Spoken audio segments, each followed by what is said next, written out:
अस्सलाम वालेकुम गाइस, कैसे हैं आप सब। आई होप कि सब ठीक ठाक होंगे। आज आपके साथ नील ग्रोथ सीरम शेयर करने वाली हूं जो कि बहुत ही इफेक्टिव और बहुत ही आसान इंग्रेडिएंट्स के साथ बनता है। घर पर DIY आप किस तरीके से नील ग्रोथ सीरम बना सकते हैं और किस तरह से आप लोगों ने उसे अप्लाई करना है, सब आज मैं आपको इस वीडियो में बताऊंगी। जी गाइस, अगर आप मेरे चैनल पर न्यू है तो मेरे चैनल को सब्सक्राइब कर दीजिए, साथ ही साथ बेल आइकन को प्रेस कर दीजिए ताकि सारी वीडियोस आपको टाइम टू टाइम मेरी मिलती रहे। इसके अलावा गाइस मेरे इंस्टाग्राम को भी फॉलो कर लीजिए ताकि आप मेरे साथ अप टू डेट रहें। चलिए जी गाइस, स्टार्ट करते हैं। ये आप देख सकते हैं यहाँ पे मेरे पास डिफरेंट डिफरेंट जो है वो नील ग्रोथ सीरम्स हैं जो कि अलग अलग कंपनीज के हैं, लेकिन इन सब का काम एक ही है कि वो हमारे नेल्स को अच्छे से ग्रो करते हैं। जी गाइस, तो आप यहाँ देख सकते हैं कि जो नील ग्रोथ सीरम है ये आप कोई भी कंपनी का ले लें, लेकिन ये बहुत ही हेल्पफुल होता है, लेकिन कुछ एक्सपेंसिव होते हैं नील ग्रोथ सीरम। इसलिए अगर कुछ लोग इसे अफोर्ड नहीं कर सकते उनके लिए मैं होम मेड DIY नील ग्रोथ सीरम भी बताऊंगी कि वो किस तरीके से बनता है और किस तरीके से अप्लाई होता है। बहुत ही ईजी इंग्रेडिएंट्स हैं और बनाना बड़ा आसान है उसे। ठीक है गाइस, तो यहाँ मैं आपके साथ कुछ ये सब शेयर कर रही हूँ कि मेरे पास कौन कौन से हैं। तो आप यहाँ देख सकते हैं, सबसे फर्स्ट जो मैंने आपके सामने यहाँ रखा हुआ है ये नेल एंड क्यूटिकल स्क्रबर है, और ये नेल एंड क्यूटिकल जो है वो रिपेयर ऑयल है। ये दोनों चीज़ें गाइस बहुत इंपॉर्टेंट हैं। आप लोगों को ज़रूरी नहीं कि आप लोग इसी तरह का जो है वो मार्केट वाला प्रोडक्ट बाय कीजिए। अगर आप चाहते हैं कि आपका नेल्स जो है वो बहुत ही अच्छे तरीके से ग्रो हों, तो उसके लिए सबसे पहले आप लोगों ने अपने नेल्स को अच्छे से क्लीन करना है। अगर आप लोग पार्लर सैलून्स वगैरह जाते हैं तो आप लोगों ने अक्सर देखा होगा कि मैनिक्योर पेडिक्योर के टाइम वो लोग जो है वो आपके हैंड्स का जो है वो जब भी वो मैनिक्योर करते हैं तो आपके सबसे पहले वो नेल्स के क्यूटिकल्स को क्लीन करते हैं। इस बात का अच्छे से ख्याल रखिए कि आपके नेल्स के क्यूटिकल्स अगर क्लीन होंगे तो ही नेल ग्रोथ अच्छी तरीके से होगी। अगर नहीं क्यूटिकल्स क्लीन होंगे तो आपके नेल जो है वो अच्छे से ग्रोथ नहीं करेंगे। इसलिए क्यूटिकल्स को क्लियर रखना बहुत ज़रूरी है। उसे आप क्लियर किस तरीके से रख सकते हैं, आप लोग उसके लिए स्क्रबर यूज़ कीजिए। साथ ही साथ अगर स्क्रबर करने के बाद आप लोग स्क्रबर कोई सा भी यूज़ कर सकते हैं, जो हैंड स्क्रबर्स आते हैं आप उसे भी नेल्स पर यूज़ कर सकते हैं। राइस फ्लोर का भी स्क्रबर बना सकते हैं, कॉफ़ी वाला स्क्रबर, कुछ भी आप लोग अप्लाई कर सकते हैं। उसके बाद आप लोगों ने रिपेयर नेल ऑयल यूज़ करना है, क्योंकि क्यूटिकल्स जब भी हम लोग पुश करते हैं मैनिक्योर करते टाइम, तो हम लोग जो है वो उसे डायरेक्टली पुश नहीं करते हैं। आपका अगर क्यूटिकल सॉफ्ट होगा तो ही वो पुश होगा।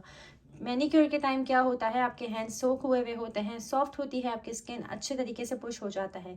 लेकिन अगर आप लोग वैसे ही रोज़ रात को तो हम नहीं कर सकते उस तरीके से पूरा प्रोसेस, तो हम लोग जब भी नेल ग्रोथ सीरम अप्लाई करते हैं उससे पहले हम अपने नेल्स क्यूटिकल्स को सॉफ्टन करते हैं, थोड़ा सा पुश करते हैं और उसके बाद हम अपना सीरम को अप्लाई करते हैं।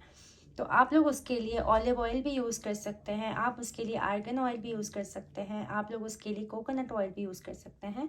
थोड़ा सा आप लोगों ने कॉटन पैड में लेना है और उसे अप्लाई करना है अपने क्यूटिकल्स पर, थोड़ी देर से रब करना है। क्यूटिकल्स सॉफ्ट हो जाएंगे, उसे पुश कीजिए और उसके बाद अपना जो है वो नेल्स क्लीन करने के बाद उस पर ग्रोथ सीरम आप अप्लाई कर लीजिए। सेकंड आप देख सकते हैं ये हार्डनिंग के लिए है, ये भी नेल ग्रोथ करता है, साथ ही साथ नेल को स्ट्रॉन्गर करता है ताकि आपके नेल डैमेज ना हो जाएंगे। और इसके अलावा यहाँ पर सॉर्बिट का नेल ग्रोथ का ये सीरम है जो ज़्यादातर सिर्फ ग्रोथ को प्रमोट करता है।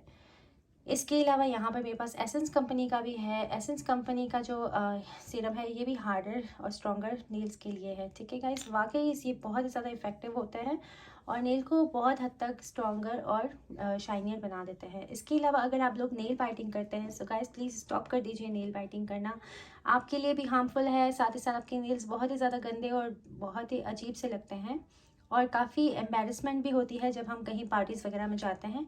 इस तरह के नेल्स को देखकर हर कोई जो है वो टोकता है कि क्या है, आपके नेल्स इस तरीके के हैं और आपके हैंड्स बिल्कुल ब्यूटीफुल नहीं लगते। सो प्लीज़ अगर आप लोगों की नाखून खाने की आदत है स्टॉप कर दीजिए, नहीं तो इस तरह का बिटर नेल का मार्केट में बहुत ही ज़्यादा ईजिली अवेलेबल है। आप लोग बिटर नेल बाय कीजिए, इसे अप्लाई कीजिए अपने नेल्स पर, इससे आपके नेल्स ग्रो भी करेंगे। साथ ही इतना कड़वा होता है कि आपके हाथ जब भी मुँह की तरफ जाएंगे आप स्टॉप हो जाएंगे।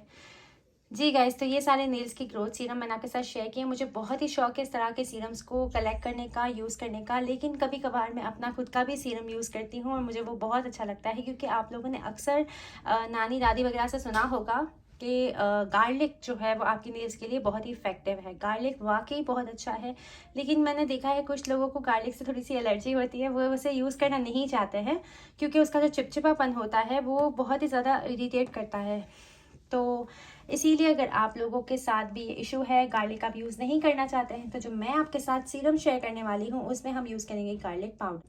सो गाइस, गार्लिक पाउडर में क्या है कि गार्लिक पाउडर में वो स्मेल नहीं होती जो प्योर गार्लिक के अंदर वो स्मेल होती है, साथ ही साथ चिपचिपापना भी नहीं होता है, और गार्लिक जो है एज स्क्रबर भी वर्क करता है।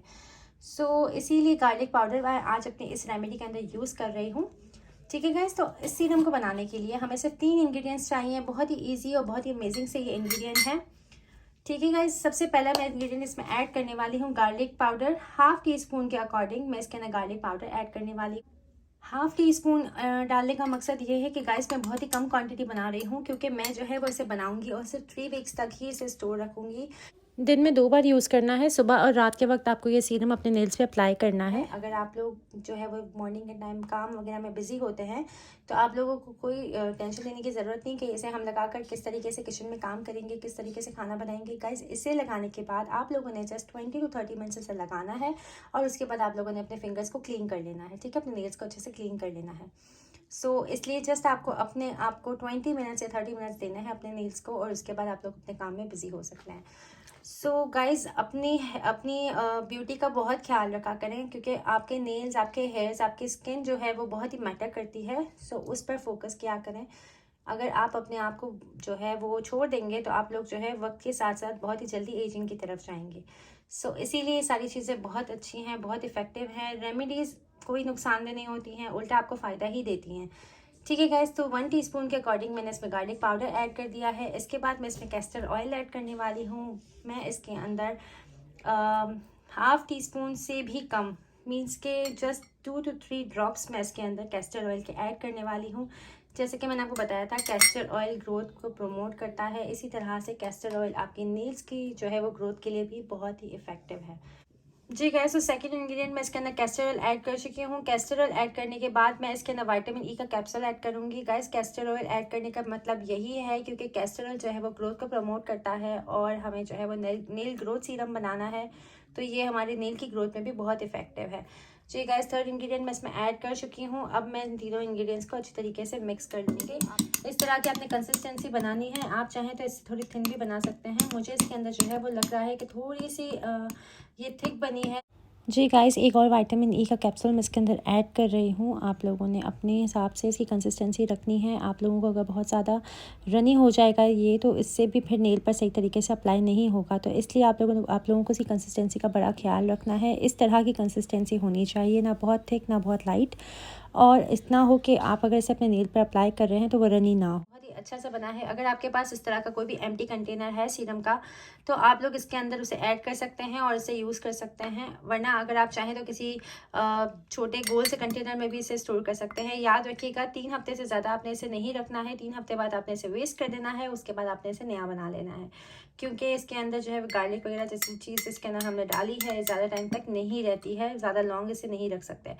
ठीक है गाइस, इसे आप लोगों ने किसी भी कंटेनर में डाल देना है, और उसके बाद आप लोगों ने इसे ब्रश की हेल्प से या आपने अपनी फिंगर टिप की हेल्प से अपने नेल्स पर अप्लाई कर लेना है। जी गाइस, तो इस तरह से मैंने इस कंटेनर में डाल दिया है अपना सीरम, और अब मैं आपको बताऊंगी कि आपने इसे किस तरीके से यूज़ करना है। जैसे कि मैंने आपको पहले बताया कि आप लोगों ने अपने नेल्स के क्यूटिकल्स को अच्छे से पुश कर लेना है।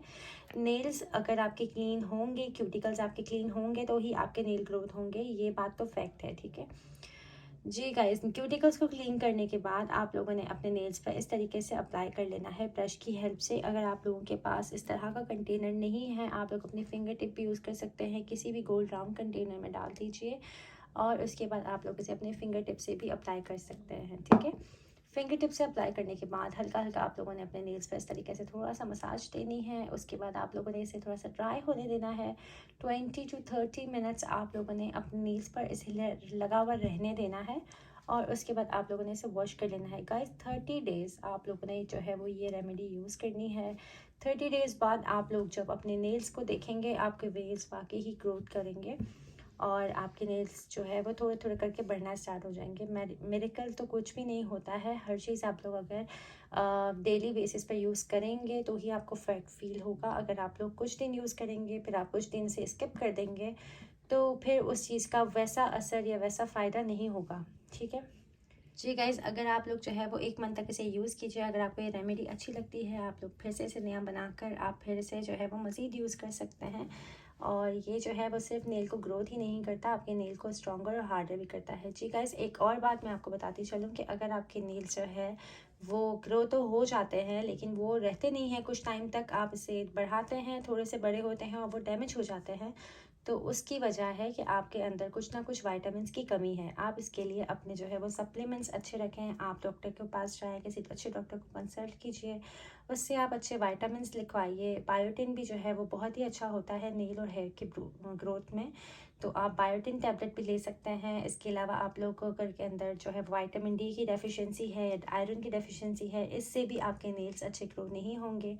आप लोग अगर ये सीरम वगैरह जैसी चीज़ें भी यूज़ कर चुके हैं और कोई फ़र्क नहीं पड़ता है, तो प्लीज़ आप डॉक्टर को कंसल्ट कीजिए, किसी डर्माटोलॉजिस्ट को, और उसके बाद आप लोग अपने लिए अच्छे से विटामिन्स जो है वो उससे लिखवाइए और उससे बाकायदा यूज़ कीजिए। उससे भी आपके हेयर, नेल्स और स्किन में बहुत डिफरेंस आएगा। सो गाइज, आई होप कि आपको मेरी बात तकरीबन समझ आ गई होगी, आपको मेरी रेमेडीज़ भी अच्छी लगी होंगी, साथ ही साथ आपको मेरे सारे नेल ग्रोथ के प्रोडक्ट्स भी अच्छे लगे होंगे। तो गाइज चलिए जी, अगर आपको मेरी वीडियो अच्छी लगी हो ज़रूर लाइक कीजिएगा, अपना बहुत सारा ख्याल रखिएगा, मुझे अपनी दुआ में याद रखिएगा। अल्लाह हाफिज़।